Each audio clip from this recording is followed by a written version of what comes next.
Good morning, everybody, and welcome back to your Lunch Break Live. My name is Ivana Hrenkyu if you're new here, and if you're not, thank you for coming back. Today, we're going to be talking about football. Now, it was a wild football weekend. Today, I am joined by our Auburn reporter, Nubyjas Wilborn. Nubyjas is going to talk a little bit about what happened in Jordan-Hare, what's going on with that team, and what is next for Bryan Harsin. But before we get into that, Nubyjas, I do have to just have a quick look at, I wore my Corgi shirt for the Queen today, my Corgi and my Dachshund shirt. I thought we should acknowledge it just with the events of this morning. So just wanted to quickly draw attention there to the Corgis. But aside from that, Nubyjas, again, crazy weekend of football. And a lot of people are still talking about that Saturday loss to Jordan-Hare, that 41-12 loss to Penn State. Tell me about that game, what went wrong, and then we'll get into Bryan Harsin after that. Well, geez, that only funeral that might have been longer than Auburn's 41-12 loss might be the Queen. So I thank you for tying that together, Nubyjas. I appreciate it. Yeah, I mean that felt like a long time there at Jordan-Hare. But no, you look at the third quarter, get outscored 17-0 in the third quarter when they were down 14-6 at the half. They got outrushed by Penn State, which was a surprise to me, particularly considering that I thought Auburn had a better offensive and defensive line. Apparently, I was wrong about that. Penn State really beat them in the trenches. And then, quite honestly, outplayed them, outcoached them, outworked them in every single capacity. It was a thorough butt whooping, and Penn State came out on top. You thought that Auburn was going to come in, maybe you have a little bit of revenge in mind. That's what they said. But for whatever reason, it did not show up on Saturday. Well, that in the turnovers on Saturday, that was something I know that was addressed in the post-game press conference there. But tell me a little bit about those turnovers. How is Auburn going to get anything done this season if that's how they're playing? Well, I mean, look, you had two quarterbacks. They both threw an interception. You had TJ Finley fumble in the third quarter, which was strip sack, and he didn't go back in the game after that. You know what I'm saying? So we got to figure out what that means going forward, right? And then you also look at the fumble by Cedric Jackson at the end of the second quarter. Just another one of those plays that you cannot fumble that ball in that situation. And then Ashford's interception was just one of those passes. You're down 3rd and goal on the 23 after taking a sack. You rush it, throw a pick, and you put yourself in a bad situation. You're already down 21-6 at that point. You give another field goal. I mean, it puts you in a bad situation. That's what Auburn did. It just put themselves in bad situations over and over again on Saturday. Well, and again, we know this is the, I believe, 16th game for Bryan Harsin, Coach Bryan Harsin at Auburn, second season. Coming into this season, a lot of people had questions. This game only amplifies those questions. Now, we know, again, Auburn has already won several games this season, but the teams that they were playing were games that they were expected to win, right, with Mercer and San Jose State. This game was another one that Auburn was expected to win, expected to not have a lot of problem with. So for Coach Bryan Harsin, what does it mean for Auburn to lose a game to, again, Penn State, who was not supposed to be a Georgia and LSU and Alabama? Well, I mean, but you understand, Penn State came in ranked number 22, and they were favored by 3 points on a lot of the Vegas books because of how Auburn performed in the 24-16 win against San Jose State. They struggled in that game. Remember, against San Jose State, they were down at the half, had to come back. Even the win against Mercer, they scored 42 points. But it wasn't exactly a dominating, convincing win like one would think, right? And so Penn State, they beat Purdue in their first game and dominated Ohio. Coming down here, they're a slight favored. Typically speaking, on Vegas books, 3 points you get for being at home. And so Penn State to be a 3-point favorite, they really thought Penn State was 6 points better. I guess even Vegas was wrong because Penn State was 19 points better. And so that says a lot about where Auburn is. And keep in mind, you're now looking at Auburn team that hasn't beaten a ranked opponent since the October 30th victory against Ole Miss. Remember, they had the 5-game losing streak at the end of the season. They won the first 2 games, but one was the FCS, another non-Power 5. So they haven't beaten a ranked or a Power 5 team in almost a year now, okay? And so at some point, forget everything that happened in February. I mean, well, you can't forget it because that drama did happen. But there also comes a point is what's happening on the field doesn't look good. Mm-hmm. And Penn State, listen, Penn State's a good team, okay? they very well could be a competitor in the Big Ten with Ohio State and Michigan. And I know people down here don't quite respect the Big Ten ball as much, but they play some good ball up there as well. If you didn't believe it, you might want to check now because you found out real quick at Jordan-Hare what happens when Penn State comes down. And give those guys credit. They came down wanting to have a more convincing win over Auburn, and they did it. Auburn wanted to beat them to get some revenge, and Auburn couldn't. And so now they got to lick those wounds real quick and play against the Missouri Tigers. They're favored pretty big in that game, but how much confidence do we have in that offense?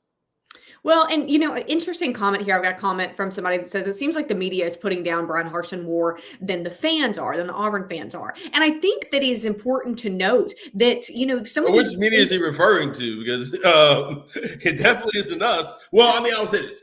We're critiquing it, but and also, are the fans the ones down on him, or is it the own university that did the investigation? Because, again, keep in mind, when Dr. Jay Goose, who's now the retiring president, put that investigation, he announced that, not us.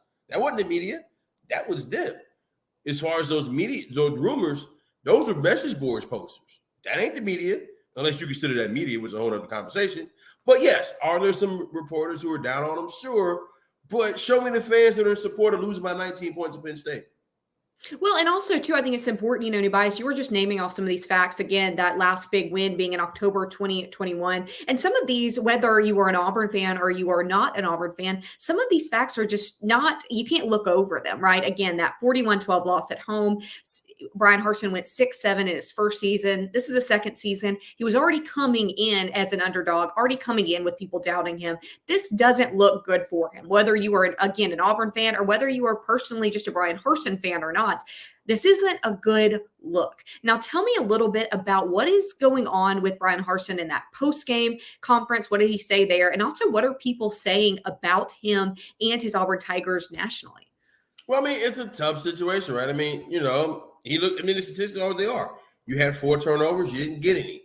You now have a -8 turnover ratio for the year, and you have not gotten a turnover yet, okay? You look at the penalties. You look at the miscues, the mishaps. There are things that he could be doing better as a coach. He addressed it the best he could. He took the blame. He showed it. He said, hey, I got to coach them better. I got to prepare them better. I got to put them in better situations. So he took the blame. But will that be enough to satiate fans, boosters, people around who wanted him out in February, couldn't make that happen? Now, how long do you let this go on? And what are you doing in recruiting? Because, again, coming into this, you got to win on the field and you got to win in recruiting. And you have 4 and 5-star recruits at that game. Now, Bryan Harsin told us, hey, in July, just watch. Well, we watched. Now, again, we'll still keep watching because as of this moment at 11:09 Central Time on 9/19/2022, he's still the Auburn football coach. And at 1:30, we'll talk to him in a press conference. I assume he'll still be the Auburn football coach. So we'll watch again, but so far what we have seen, at least through these 3 games, they're 2-1, but it hasn't exactly been very awe-inspiring.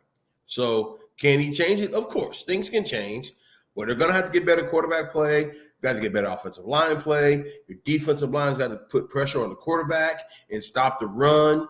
You may have to have your secondary get a couple interceptions. Your receivers are going to have to continue to find ways to get open.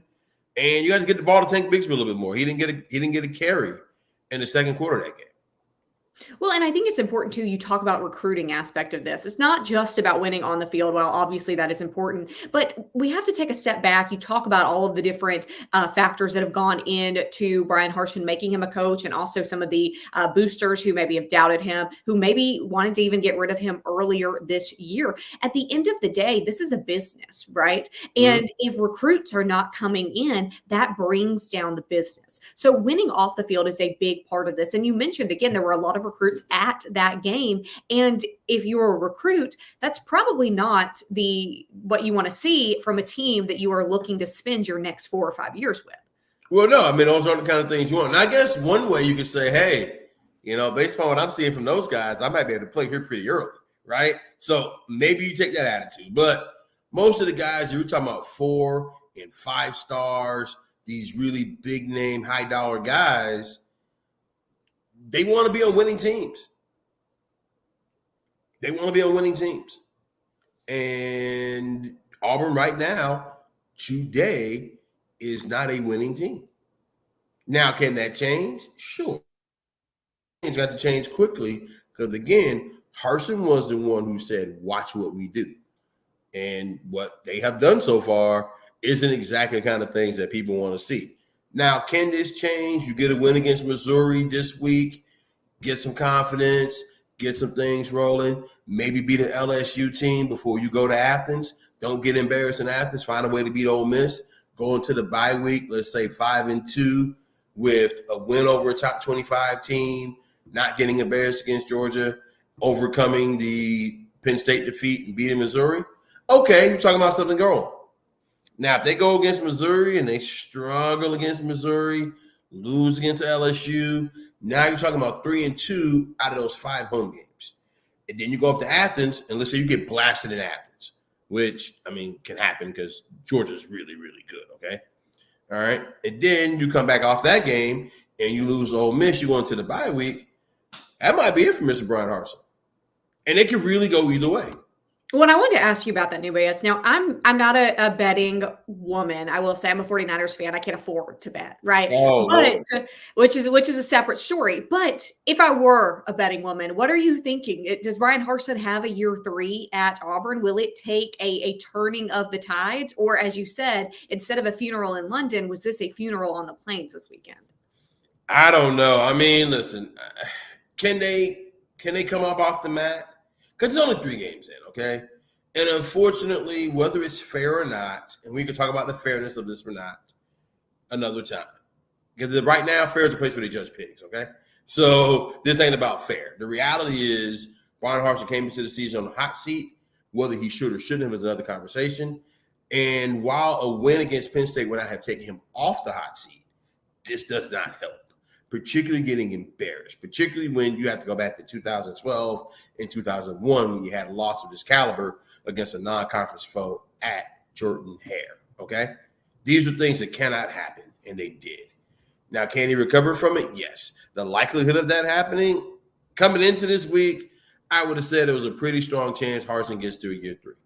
After that, maybe 25, 30%. I don't know. Because right now, it's a tough situation. In an ideal world, you would look at the situation, you realize, hey, they've had some recruiting issues on the offensive line that were here before Harsin. They've had some recruiting issues in other areas that were before Harsin. Harsin needs some time to get it fixed, to also change the offense from what Gus Malzahn was doing to what he wants to do. In an ideal world, Harsin would get 4 years regardless of what happened easy. Then we reevaluate where they are at year 4. Well, Auburn ain't an ideal world in this case. So I really, truly do not know, because we could be talking next week coming off a 25-point victory against Missouri, and maybe things look different. But right now, it don't look good for them. It just seems like such a gamble. And, one thing I know we've talked about before, Nubyjas, is that it's so interesting to me because you look at coaches like Gus Malzahn, even when he had a bad game, even when he had a bad season, people still liked Gus Malzahn. You were not hearing quite of the calls of saying, oh, is Gus going to stay or is Gus going to go? People liked him as a person and people supported him as a person. For some reason, not all Auburn fans seem to feel the same way about Bryan Harsin. And I wonder, in your opinion, of just covering football and covering the teams and the analytics of this, do you see that playing into just the likability factor of Bryan Harsin? Does that play into some of these calls for saying that Auburn needs to find a new head coach? I mean, of course, it's all part of it, right? I mean, it's easier to stick up with somebody you like. It's easier to ride with someone who you believe is a likable person. Again, I don't think it's fair, some of the critiques that Bryan Harsin has gotten. But also, like I said, this ain't about fair. This is about what's happening. And, yeah, all those things are factors. It's all factors. And it's unfortunate because I do think Bryan Harsin's a good football coach. I think he could be the right coach at Auburn if they would have left him alone. But, again, when the president of the university comes out unprompted and says they're investigating the program after some rumors surface, and then you get players going on and saying, well, we think this about him. Now, some of those players later recanted those statements, but still, those things happen. They pile up. It seems like an awkward situation. Yeah, it's just a piling up of things. It became an avalanche.